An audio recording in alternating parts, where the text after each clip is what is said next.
When I make a homemade vinaigrette, it turns out watery, but how do I make it thick?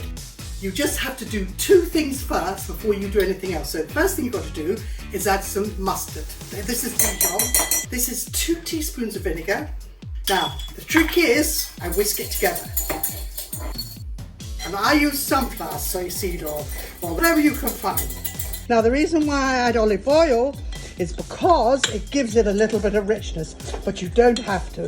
Now, the other thing, I'm adding some sugar to it. I'm going to add some salt to it.